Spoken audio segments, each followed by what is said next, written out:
होली से पहले होलाष्टक के 8 दिनों में क्यों शुभ कार्य नहीं किए जाते। दोस्तों, वीडियो शुरू करने से पहले अगर आप भगवान भोलेनाथ के सच्चे भक्त हैं तो चैनल को सब्सक्राइब के साथ वीडियो को लाइक करें, साथ ही बेल आइकन पर प्रेस करें ताकि आपको वास्तु से जुड़ी नई नई अपडेट मिलती रहे। और हाँ, कमेंट में एक बार हर हर महादेव जरूर लिखना। तो चलिए वीडियो को शुरू करते हैं। होली से 8 दिन पहले का समय होलाष्टक कहलाता है।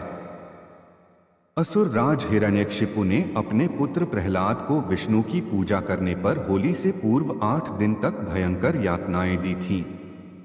उन्हीं दुखद स्मृति को याद कर इन 8 दिनों को होलाष्टक के रूप में मनाया जाता है। इन दिनों हर प्रकार के मांगलिक और शुभ कार्य वर्जित होते हैं, लेकिन इसमें ईश्वर की आराधना विशेष फलदायी होती है। होलाष्टक के पहले दिन चौराहे पर होलिका दहन के 2 डंडे गाड़े जाते हैं। इसमें एक डंडा होलिका और दूसरा डंडा प्रहलाद का प्रतीक होता है। इस बार होलाष्टक के साथ खरमास 14 मार्च से भी आरंभ हो रहा है। होलाष्टक में ग्रह हो जाते हैं उग्र। होलाष्टक को लेकर ज्योतिषीय मान्यताओं में यह बताया गया है कि फाल्गुन माह के शुक्ल पक्ष की अष्टमी से लेकर पूर्णिमा तक 8 ग्रह उग्र अवस्था में रहते हैं। सूर्य, चंद्रमा, शनि, शुक्र, गुरु, बुध, मंगल और राहु, ये सभी 8 ग्रह इस दौरान उग्र अवस्था में आकर वातावरण में नकारात्मक ऊर्जा को बढ़ाते हैं।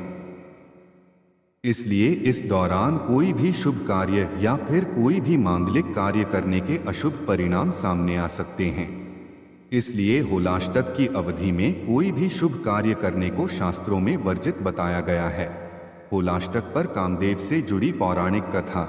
होलाष्टक को लेकर पौराणिक मान्यताओं में यह बताया गया है कि फाल्गुन शुक्ल अष्टमी के दिन शिवजी ने कामदेव को भस्म किया था। शिव पुराण में बताई गई कथा के अनुसार देवी देवताओं के कहने पर कामदेव ने अपने प्रेम बाण से शिवजी की तपस्या भंग कर दी थी। कामदेव की इस हरकत से शिवजी को बहुत गुस्सा आया और उन्होंने अपने तीसरे नेत्र की अग्नि से कामदेव को भस्म कर दिया था।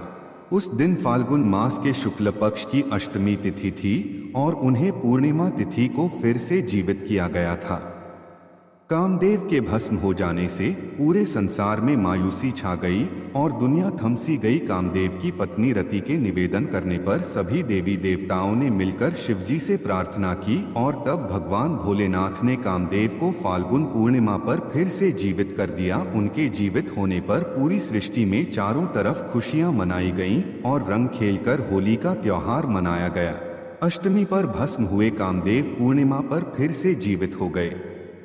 इस वजह से होलाष्टक के 8 दिनों में कोई भी शुभ कार्य नहीं किया जाता है। होलाष्टक पर भक्त प्रहलाद से जुड़ी पौराणिक कथा। प्रहलाद भगवान विष्णु का परम भक्त था। उसकी भक्ति से नाराज होकर पिता हिरण्यकश्यप ने उसे फाल्गुन पूर्णिमा पर मारने की योजना बनाई। पूर्णिमा तिथि से 8 दिन पहले यानी कि फाल्गुन अष्टमी से राजा हिरण्यकश्यप ने अपने विष्णु भक्त पुत्र प्रहलाद को काफी यातनाएं दी थी ताकि वह डर जाए और पिता का भक्त बन जाए। लेकिन ऐसा हुआ नहीं और प्रहलाद विष्णु भगवान की भक्ति में लीन रहा। पूर्णिमा तिथि को यानी कि अष्टमी तिथि के बाद 8वें दिन बुआ होलिका ने अपनी गोदी में भतीजे प्रहलाद को भस्म करने की कोशिश की थी, लेकिन भक्त प्रहलाद का कुछ नहीं हुआ और होलिका आग में जलकर भस्म हो गई। मान्यता है कि होली के पहले के 8 दिनों में भक्त प्रहलाद ने जो यातनाएं सही थीं, वे यातनाएं ही होलाष्टक कहलाती हैं। इस वजह से इन 8 दिनों में कोई भी मांगलिक कार्य नहीं किया जाता। होलाष्टक कब से कब तक? होलाष्टक 17 मार्च से लग जाएंगे और 24 मार्च को होली जलने के बाद समाप्त होंगे।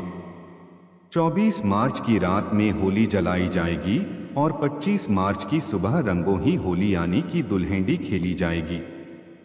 होलाष्टक होली से 8 दिन पहले की अवधि होती है, जो कि धार्मिक दृष्टि से बहुत ही अशुभ मानी जाती है। इन 8 दिनों में न ही कोई शुभ कार्य किया जाता है और न ही किसी नई वस्तु की खरीद की जाती है।